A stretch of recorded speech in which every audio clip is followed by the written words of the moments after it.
After another disappointing game week, there is one burning question in my head. Should I quit FPL? As most probably many of you would have guessed by the title and the intro, I did pretty awfully in game week 6, another red arrow, and I feel a little bit down right now. Regarding the question, should I quit FPL? Most probably I should, because I'm maybe the worst ranked FPL content creator in the world right now at 2.5 million. And yeah, I will understand if some of you don't want to watch me anymore, because most probably you're doing far better than me, and my advice, it doesn't look very relevant because I'm not in a good place right now regarding FPL. But the answer here is no, I'm not quitting FPL, and I will lay down my reasons. No matter what I do or how my team is doing, I can always give proper advice to anyone who asks me regarding their team. I will do some picks regarding my side, and they may go good or bad.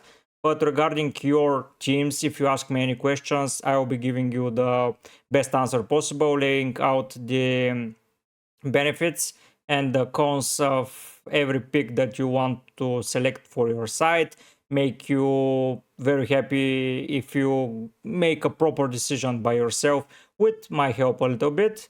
But yeah, overall, I will continue doing FPL content, don't get me wrong, I will still be playing the game. And another reason about that is I don't feel like I have a good team. I believe that I have a very good team. Not any player is very good, I'll give some examples, but overall I'm pretty delighted with the state of my team right now. They're just not returning points, and the players that are missing from my side are returning. In goal, Flecken, 2 points, he conceded 3 goals, made 1 save, so 2 points from him. Basically that's a return, but I don't count it as a return because it's a standard 2-pointer from a goalkeeper. I'm a little bit disappointed in my decision because Leno got 2 clean sheets in a row and Flecken conceded 4 goals in that span of games, but have in mind that I've already used my wild card, so I cannot rotate my goalkeeper, and I believe Flecken will get more and more accustomed to the Prem and he will start returning some points, and I believe that Brentford are a good side and it was just a fluke to lose to Everton, at least in my opinion. In defense, I opted for Schär.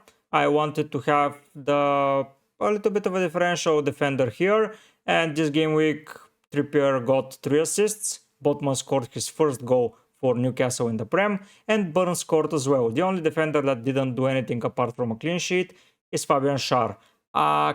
Is that unlucky? Is that something saying to me that I made a wrong decision going to Schär?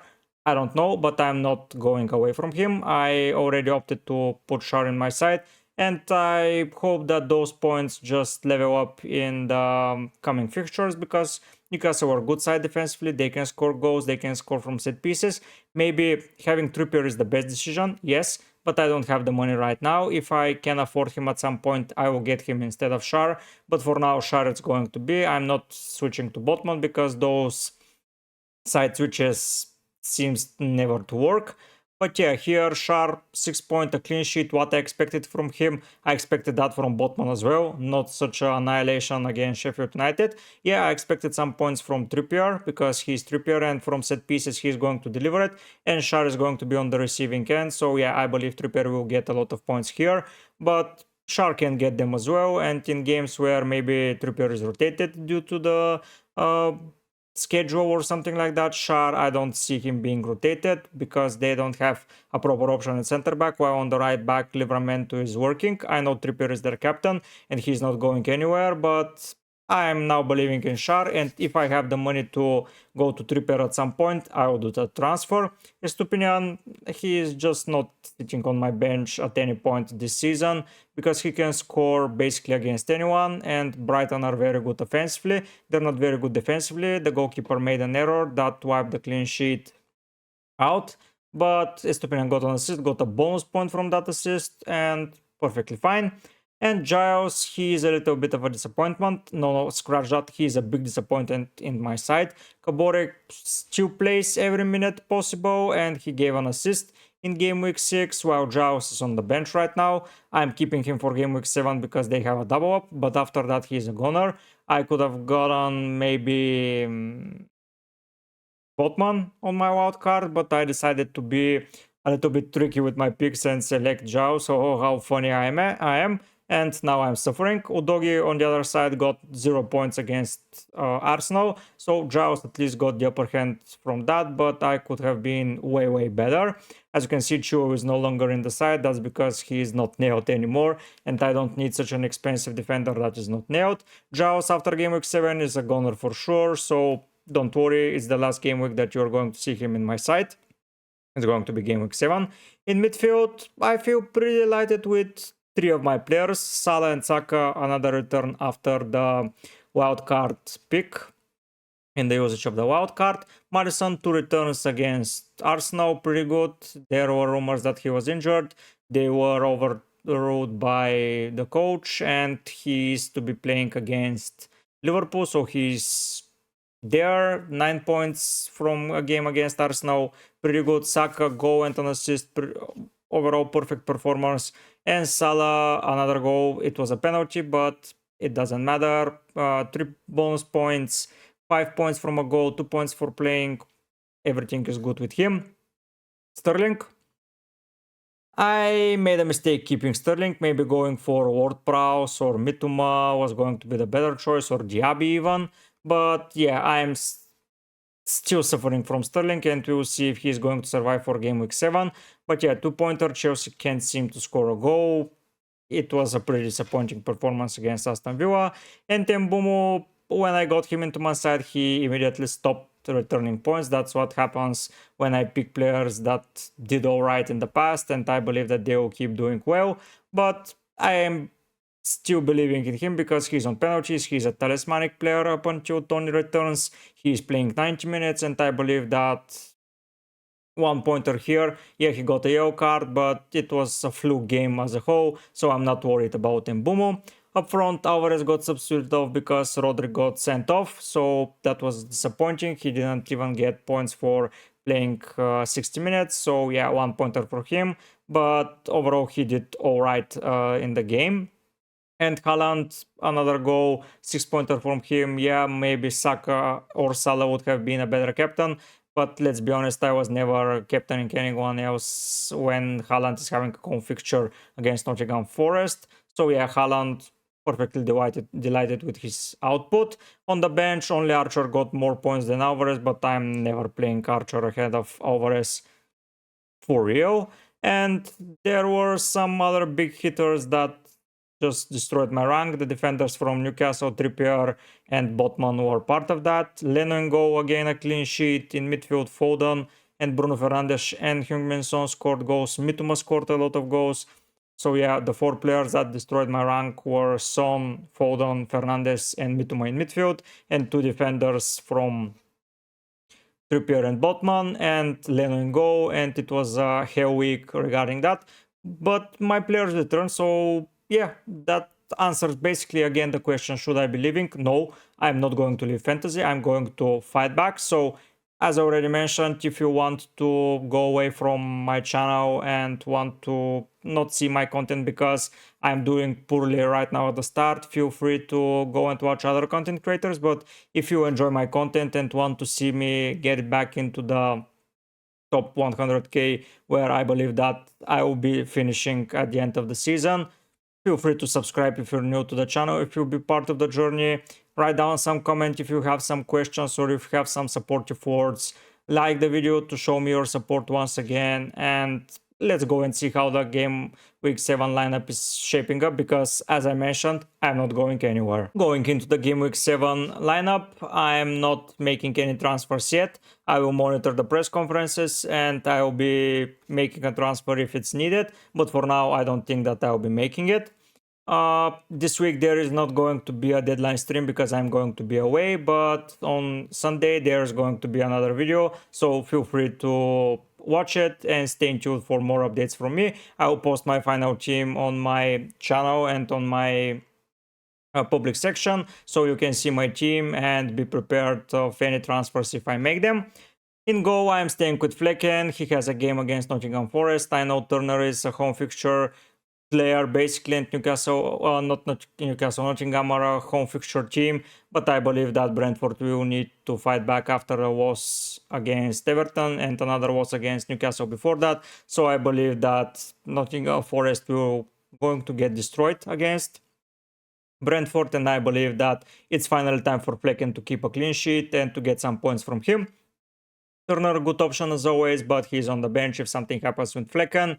I don't think there is something to discuss about the goalkeeper's position. I believe that I'm cursed with the goalkeepers. I haven't had any return from my goalkeeper. The most points that I got were 3 points, I think, from Pickford. Other than that, it was only 2 and 1. I haven't got a 0, I believe. Yeah, it's a shambles, and I'm keeping faith in Flecken, and I believe that he is going to return this game week finally. Now let's go and see the defenders. There are some interesting picks there. In defense, I'm not making any changes, but my defense is looking interesting for sure. First of all, I'm keeping Shar. No matter what, I'm not going to do a side transfer right now. First of all, I don't have the money to go to Trippier, and I'm not making a center back transfer for Botman because I believe that his goal was not going to be something that is going to repeat each game week. So I believe that Shar is due a goal this season already. So yeah, a home fixture against Burnley. Burnley are not going to get annihilated like Sheffield were, but I feel that Newcastle are going to win comfortably.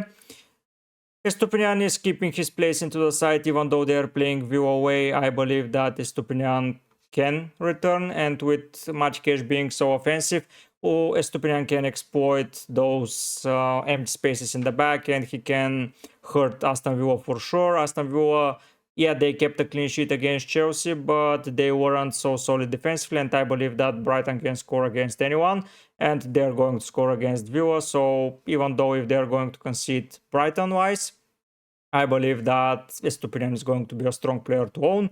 And Udogi is still on the bench, even though it's a home fixture, it's against Liverpool, and I believe Liverpool will be scoring goals. And Giles here is having 2 fixtures, Everton away and Burnley at home.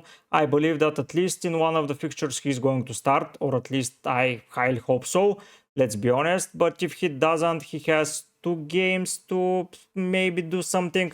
I wanted to own Cabore, but I'm very surprised that Giles isn't playing. In the first 4 fixtures, he was substituted off only in the 4th game, while Cabore was benched in one of the games, so I thought Giles is more nailed. But Doty and Cabore looks like the partnership they are going for on the wing backs. We have to see if Giles is going to get a notch here. Maybe some of them is going to be rested. We have to see, but I want him for at least one of the games and maybe get a cameo in the second one or the one that he's not starting so he can get some points.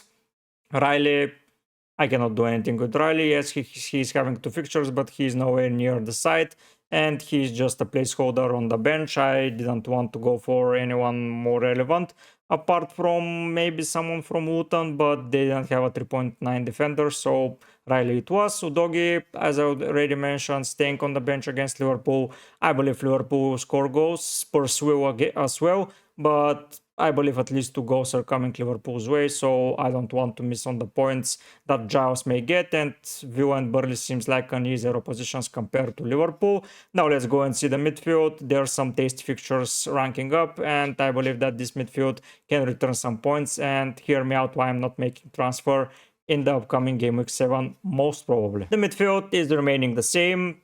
I don't think anyone is surprised. Hear me out here. First of all, let's discuss Maddison and Salah. As I already mentioned with Udogi, I hope that Liverpool and believe Liverpool will score some goals. And I believe that Spurs will score some goals. So that being said, I need an attacker from both Spurs and Liverpool. They are scoring basically in every game so far. Spurs are at least 2 goals per game team, and Liverpool are scoring, apart from the game against Chelsea, I believe they are scoring over 2 goals each game week as well, which is amazing for Liverpool side. They get behind away fixture, but they find the power to fight back, and I believe on the counter-attack Salah is going to be instrumental against Spurs, so that's a very highly high scoring game from Salah. He tends to score against Spurs and especially on the counterattacks. And against Udogi, yeah, Udogi is young and wants to fight against the stronger oppositions, but I believe Salah is just better than him. And Maddison against the leaky defense of Liverpool, maybe from a set piece or something like that. Maddison can return as well. And Bumo, as I already mentioned, Brentford are having a game against Nottingham Forest. I know it's away, but after 2 losses, I believe they will be back to the winning ways and they will need some goals, and who better to score them than Mbumo. Now I finally own him and I need some points from him. Maybe he will blank again, maybe not. We have to see, but a penalty taker, a 90-minute player against Nottingham Forest, I can say no, just like Haaland in the past game. I am not comparing the output from Haaland and Mbumo, but it's a talismanic figure that is going to be staying on the whole duration. I know Forest are good defensively at home, but I believe that Brentford are just better, and it's going to be at least one return from Mbumo.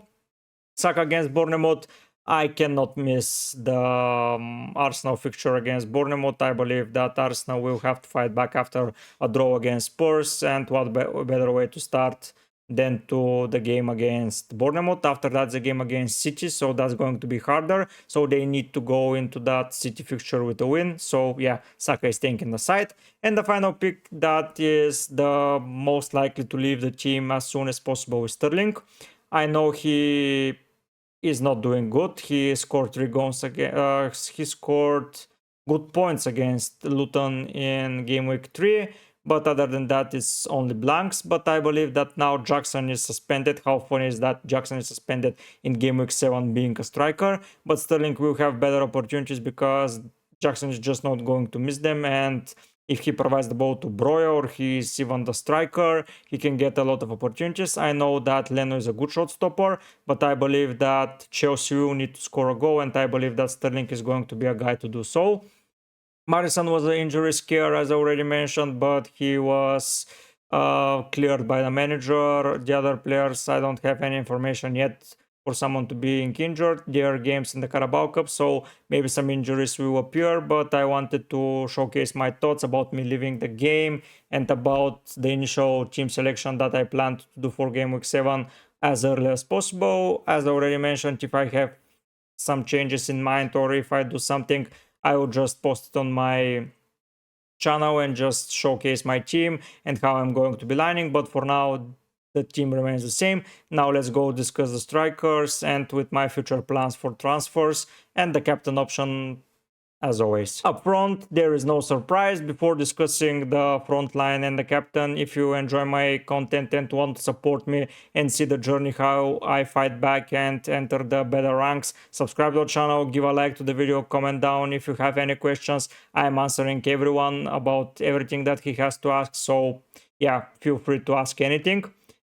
Regarding the City forwards, I believe that Alvarez and Haaland are the perfect striker partnership now to own. I am not planning to sell any of them. I had an initial plan to sell maybe Alvarez for Morris, but I need Alvarez against the stronger oppositions. He's getting into very dangerous positions because the center backs are focused on Haaland, and I believe Alvarez in those games will get better and better.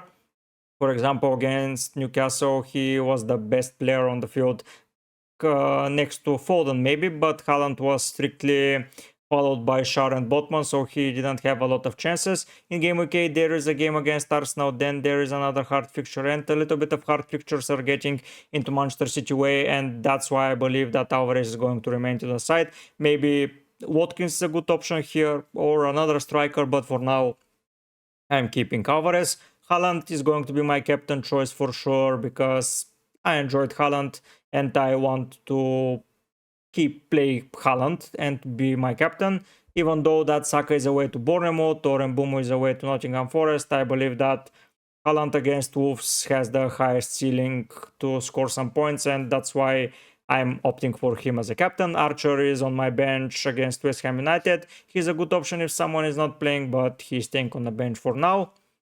For the transfer plans, I'm most probably taking out Giles next week and bringing in Match Cash or another Newcastle defender. We have to see, or maybe someone more interesting will emerge. The other options that I'm considering is getting rid of Sterling for James Ward-Prowse or for Diaby. I have to monitor that as well. Maybe in game week 8 I'm only dropping Sterling to get Diaby. We have to see, or only it's cash. I'm not sure. Ward Prowse is another option, but it's a good option in game week 7, not in 8. After that, in 9, he's a good option as well. If I'm getting Ward Prowse, it's either this game week or in game week 9. In game week 8, I don't see him returning so big points, but he is a player that is going to return steadily. Steadily, not so big holes, but 7 points, 9 points, 7 points, 9 points, just steady points.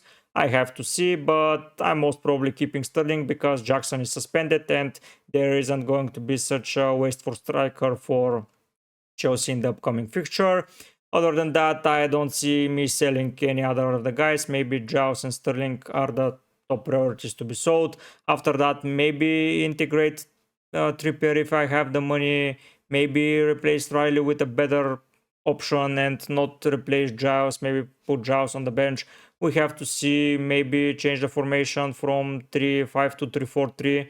Maybe integrate Watkins into the set instead of Diaby. I have several options, but for now I'm keeping my options open. I have one transfer in the bank. Maybe I will bank it and I will have 2 for game week 8. Maybe I will do then 2 or only 1. I'll see how I'll do, because in game week 8 Udogi is having Luton at home, Shar is having West Ham away, I believe, and Estupinian is having Liverpool at home. So maybe I'll have the defense set out, and maybe I'll just opt for a player in midfield. We will have to see, but for now that's the team. As I already mentioned, if you enjoy my content, show me your support. I'll be not streaming for the deadline because I'm away, but another video is coming pretty soon, so stay tuned for now. But for now, guys, I'll be heading out. Bye!